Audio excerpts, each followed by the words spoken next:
Hello friend, Bihar police के exam में मात्र एक दिन का समय रह गया है आपके पास। आज 29 तारीख हो गई है, यानी कि परसों आपका एग्ज़ाम है। इसलिए मैं बहुत ही सिलेक्टेड और महत्वपूर्ण प्रश्नों का वीडियो लेके आ गया हूँ। इस वीडियो का मैंने एक एक प्रश्न बहुत ही सिलेक्टेड और बहुत ही महत्वपूर्ण लिया है। इस वीडियो से आपके एग्ज़ाम में काफ़ी मदद मिलेगा। इससे तो हो सके तो इस वीडियो को अपने दोस्तों के साथ शेयर ज़रूर कर दीजिएगा। अगर आप लोग ग्रुप है आपके पास तो आप लोग ग्रुप में भी ज़रूर शेयर कर दीजिएगा इस वीडियो को। तो चलिए वीडियो शुरू करते हैं। पहला प्रश्न देखिए, निम्नलिखित में से वह व्यक्ति कौन है जिसका नाम देवनाम प्यादशी भी था। तो इम्पोर्टेंट प्रश्न है, तो फटाफट अपना आंसर लगाइए। वो इसमें चारों ऑप्शनों में से कौन से व्यक्ति हैं जिनका देवनाम प्यादशी के नाम से भी उन्हें जाना जाता है। तो इसका राइट आंसर हो जाएगा ऑप्शन नंबर ए। याद रखिएगा, मौर्य राजा अशोक। ठीक है, मौर्य राजा अशोक को देवनाम प्यादशी के नाम से भी जाना जाता है। ठीक है, याद रखिएगा। और ये किसके पुत्र थे? तो ये बिंदुसार के पुत्र थे। ठीक है, जो सम्राट अशोक थे बिंदुसार के पुत्र थे, ये भी याद रखिएगा, इंपॉर्टेंट है। चलिए प्रश्न नंबर 2 देखिए, राजकुमार एलारा ने दूसरी शताब्दी ईसा पूर्व में श्रीलंका पर विजय प्राप्त की थी। यह द्रविड़ शासकों के किस वंश से संबंधित थे? तो इम्पोर्टेंट है, तो फटाफट अपना आंसर लगाइए। बहुत ही महत्वपूर्ण प्रश्न है ये भी। तो इसका राइट आंसर हो जाएगा ऑप्शन नंबर बी, ये चोल वंश से संबंधित थे। ठीक है, किस वंश से? चोल वंश से।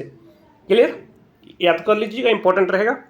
चलिए प्रश्न नंबर 3 देखिए, क्षुद्र ग्रह सूर्य के चारों ओर किन ग्रहों के बीच चक्कर लगाते हैं?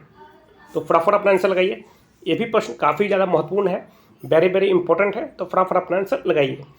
जो क्षुद्र ग्रह हैं इस सूर्य के चारों ओर किन ग्रहों के बीच चक्कर लगाते हैं? तो इसका राइट आंसर होगा ऑप्शन नंबर बी, मंगल और बृहस्पति के चक्कर। ठीक है, चक्कर लगाते हैं। ठीक है, याद रखिएगा, ऑप्शन नंबर बी, मंगल और बृहस्पति के। क्लियर। चलिए प्रश्न नंबर 4 देखिए, यदि वायुदाबमापी यंत्र की रीडिंग अचानक तेजी से गिरने लग जाए तो इससे यह संकेत मिलता है कि मौसम क्या होने वाला है। तो फटाफट अपना आंसर लगाइए। यानी कि फ्रेंड, जो बोरोमीटर की जो सुई है अचानक से नीचे गिरने लगती है तो उससे क्या अनुमान लगता है? तो फटाफट अपना आंसर लगाइए। तो इसका राइट आंसर हो जाएगा ऑप्शन नंबर बी, यानी कि अत्यधिक तूफान होगा। ठीक है, मतलब कि बहुत ज़्यादा तूफान आने वाला है। जब बोरोमीटर की सुई से नीचे गिरने लगती है तो उसका मतलब होता है कि बहुत ज़्यादा तूफान आने वाला है। ठीक है, तो ऑप्शन नंबर बी एकदम राइट आंसर हो जाएगा, याद रखिएगा।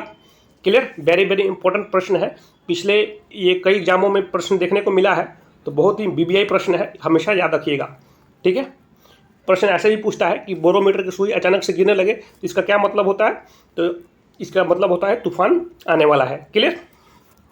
चलिए प्रश्न 5 देखिए, निम्नलिखित में से किसने सोम प्रकाश नामक समाचार पत्र शुरू किया? तो इंपॉर्टेंट प्रश्न है, फटाफट अपना आंसर लगाइए कि सोम प्रकाश नामक जो समाचार पत्र है वो किसने शुरू किया था।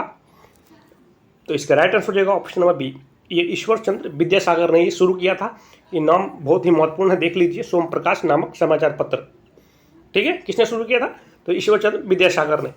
फ्रेंड, मैं जो भी प्रश्न लेके आया हूँ सारे के सारे महत्वपूर्ण प्रश्न ही है। ठीक है, तो वीडियो को ध्यान से देखिएगा और हो सके तो वीडियो को लाइक जरूर कर दीजिएगा। ठीक है, चलिए प्रश्न नंबर 6 देखिए, भारत का राष्ट्रीय आदर्श वाक्य क्या है? ये भी इंपॉर्टेंट प्रश्न है, बहुत ही इजी प्रश्न है। बिहार पुलिस में कई प्रश्न बिल्कुल इजी आते हैं। ठीक है, आप तो जानते ही हैं, और कई प्रश्न हैं बहुत हार्ड भी आते हैं, तो इसलिए मैंने मिक्स आपके लिए लेके आया हूँ।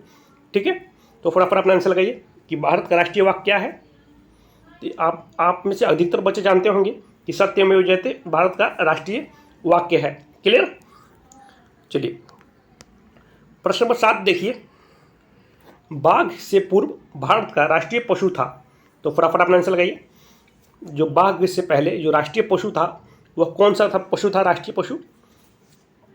तो इसका राइट आंसर हो जाएगा ऑप्शन नंबर बी, याद रखिएगा, सिंह था।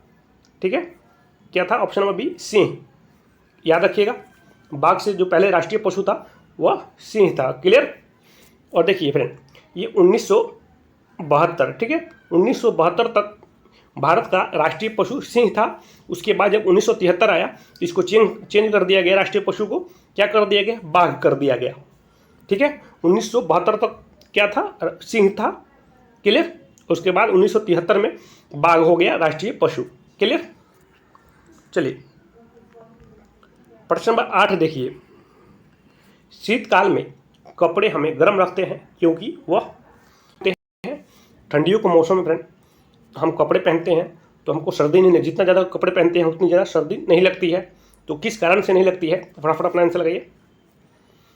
तो इसका राइट आंसर हो जाएगा ऑप्शन नंबर डी, शरीर की ऊष्मा को बाहर जाने से रोकते हैं। ठीक है, क्योंकि हमें जो शरीर की ऊष्मा होती है उसको, जो कपड़े होते हैं, जितना ज़्यादा हम मोटा कपड़ा पहनते हैं तो जो हमारे शरीर की ऊष्मा होती है वो बाहर नहीं जा पाती है, इसलिए हमको सर्दी नहीं लगती है। ठीक है, तो ये शरीर की ऊष्मा को बाहर जाने से क्या करते हैं, रोकते हैं। तो याद रखिएगा ऑप्शन नंबर डी। क्लियर। चलिए प्रश्न नंबर 9 देखिए, संवत पर आधारित राष्ट्रीय पंचांग अंतिम मास होता है। तो वेरी वेरी इंपॉर्टेंट प्रश्न है फ्रेंड, ये भी प्रश्न बहुत ही महत्वपूर्ण है, याद कर लीजिएगा और इस पर स्टार मार्क लगा लीजिएगा। ये भी प्रश्न बहुत बार एग्जामों में देखने को मिला है। ठीक है, इसलिए मैं लेके आया हूँ यही प्रश्न कि संवत पर आधारित राष्ट्रीय पंचांग का अंतिम मास होता है, कौन सा होता है। तो इसका राइट आंसर हो जाएगा ऑप्शन नंबर ए, ये फागुन होता है। ठीक है, याद रखिएगा कौन सा होता है, फागुन अंतिम मास होता है। ठीक है, अगर फ्रेंड पहला मास पूछे कि संवत पर आधारित राष्ट्रीय पंचांग का पहला मास कौन सा होता है, तो ये चैत्र होता है। ठीक है, तो दोनों बहुत ही महत्वपूर्ण पॉइंट है, याद रखिएगा। चलिए प्रश्न नंबर 10 देखिए, कांग्रेस के निम्नलिखित नेताओं में से कौन एक कैबिनेट मिशन योजना के पक्ष में पूरी तरह से था। तो फटाफट अपना आंसर लगाइए, जो कौन थे जो कैबिनेट मिशन योजना के पक्ष में पूरी तरह से थे, कौन थे वो। तो इसका राइट आंसर हो जाएगा option number C, Sardar Patel थे। ठीक है, ऑप्शन नंबर सी हो जाएगा राइट आंसर, सरदार पटेल थे। याद रखिएगा, मोस्ट बीबीआई प्रश्न है। ठीक है, याद रखिएगा हमेशा। चलिए प्रश्न नंबर 11 देखिए, आतिशबाजी में हरा रंग किसके क्लोराइड लवण के कारण दिखाई देता है। तो फटाफट अपना आंसर लगाइए, साइंस का प्रश्न है, इंपॉर्टेंट है। तो बताइए किसके क्लोराइड लवण के कारण दिखाई देता है, तो अपना आंसर लगाइए आप लोग। तो इसका राइट आंसर होगा ऑप्शन नंबर बी, बेरियम। ठीक है, बेरियम के कारण ये दिखाई देता है हरा। ठीक है, तो ऑप्शन नंबर बी याद रखिएगा।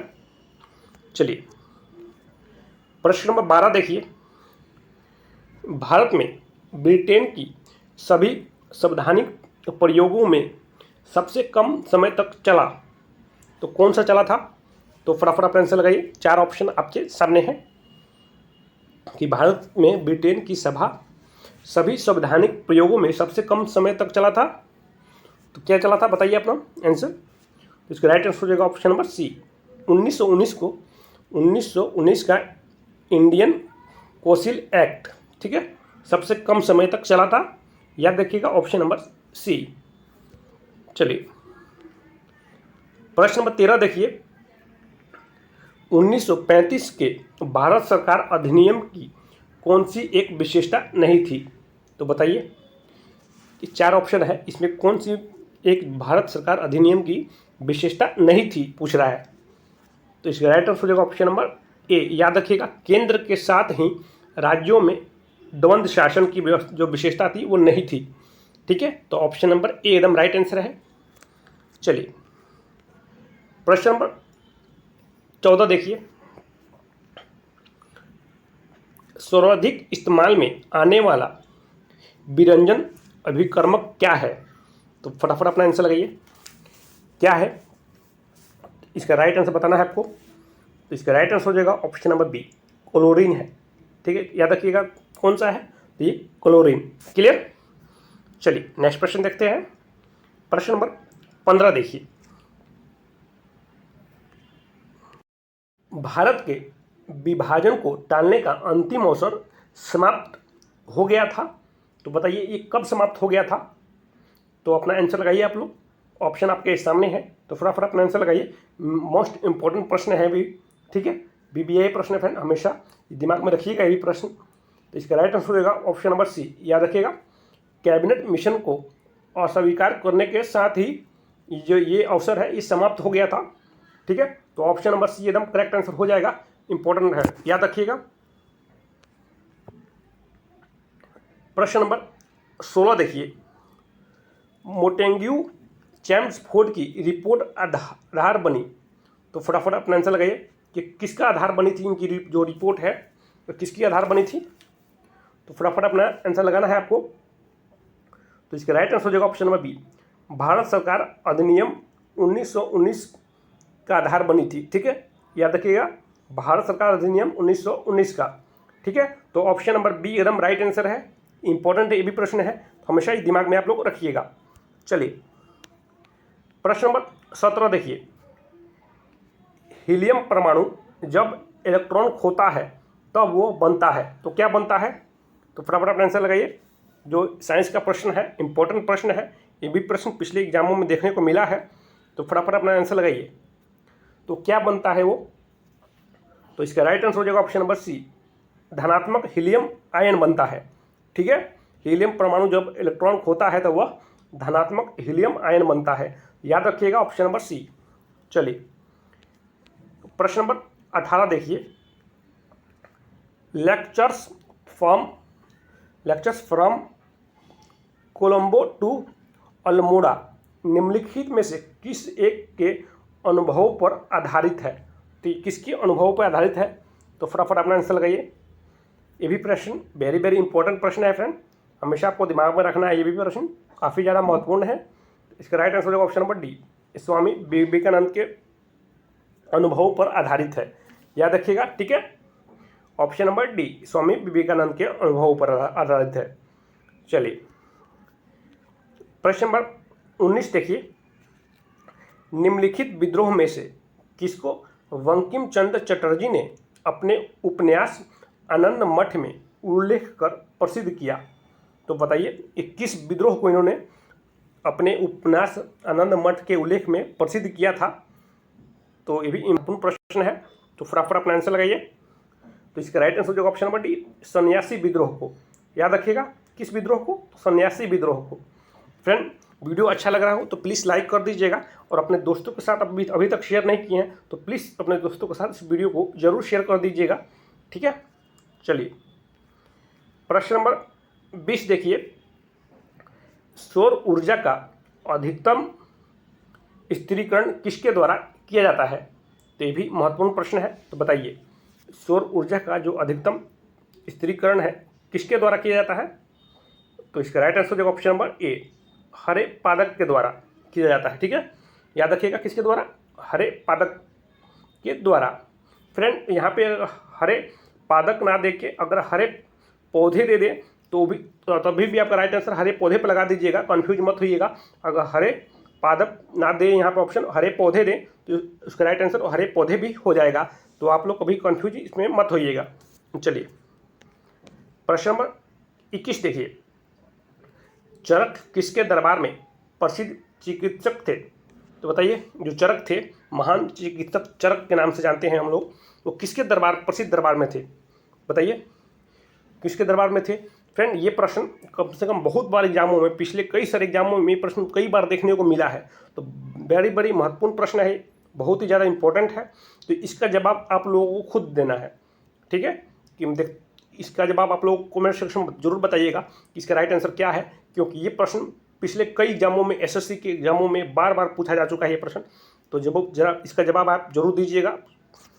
चलिए प्रश्न नंबर 22 देखिए, इनमें से कौन भारत में मुसलमानों की उच्च शिक्षा के लिए पथ प्रदर्शक बने, तो बताइए ये कौन बने थे, ये भी महत्वपूर्ण प्रश्न है, तो इसका राइट आंसर हो जाएगा option number D, Syed Ali Khan बने थे। ठीक है, कौन बने थे, सैयद अली खान। चलिए प्रश्न नंबर 23 देखिए, बी लसिकाणु के द्वारा होने वाली प्रतिरक्षा को क्या कहते हैं, तो आप लोग बताइए क्या कहते हैं इसको, ऑप्शन आपके सामने है, तो फटाफट अपना आंसर लगाइए आप लोग, इसका राइट आंसर क्या होगा, तो इसका राइट आंसर हो जाएगा ऑप्शन नंबर डी, तरल प्रतिरक्षा कहते हैं। ठीक है, तरल प्रतिरक्षा कहते हैं, याद रखिएगा। चलिए प्रश्न नंबर 24 देखिए, गिल्टी मैन ऑफ इंडिया प्रैक्टिशन पुस्तक किसने लिखी है?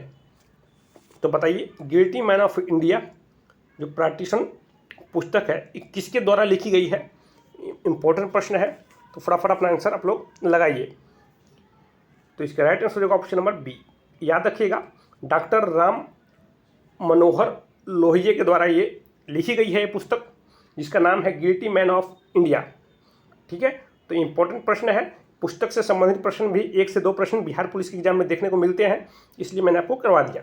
ठीक है, चलिए प्रश्न नंबर 25 देखिए, जैन दर्शन के अनुसार सृष्टि की रचना का पालन पोषण कैसे हुआ था?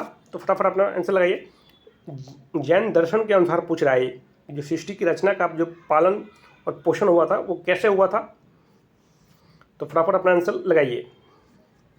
तो इसका राइट आंसर होगा ऑप्शन नंबर डी। याद रखिएगा, सार्वभौमिक सत्य से हुआ है। ठीक है, सार्वभौमिक सत्य से ये हुआ है जैन दर्शन के अनुसार।